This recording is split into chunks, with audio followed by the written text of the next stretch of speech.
চট্টগ্রাম ১২ পটিয়া আসনে নির্বাচনী প্রচারণার অংশ হিসেবে গণমিছিল করেছে ১১ দলীয় জোট ও বাংলাদেশ জামায়াতে ইসলামী। রোববার ১ ফেব্রুয়ারি সন্ধ্যায় উপজেলা ও পৌর জামায়াত ইসলামীর উদ্যোগে আয়োজিত গণমিছিলটি পটিয়া শহরের প্রধান প্রধান সড়ক প্রদক্ষিণ করে। মিছিল শেষে সংক্ষিপ্ত সমাবেশে নেতারা তাদের বিভিন্ন নির্বাচনী অঙ্গীকার তুলে ধরেন। চট্টগ্রাম মধ্যে সবচাইতে উর্বর এবং শিক্ষিত লোকের এবং শিল্পপতিদের জায়গা হলো এই পটিয়া।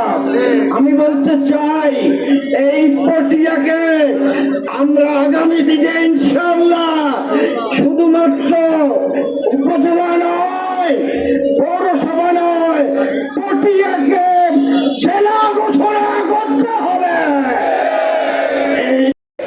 আমরা একটা নির্বাচন পেলাম, প্রত্যেকটা মানুষের অধিকার আছে, বড় নারী নির্বিশেষে সকলের অধিকার আছে ভোট সবার। আমরা পটিয়াকে এমনি ভাবে গড়ে তুলবো যে পটিয়া আগের পটিয়া না। এখানে যে বেকারত্বের কথা বলা হয়েছে, পটিয়া হচ্ছে রূপ, একটা রূপ, মাদকের রূপ, এটাকে বন্ধ করতে হবে।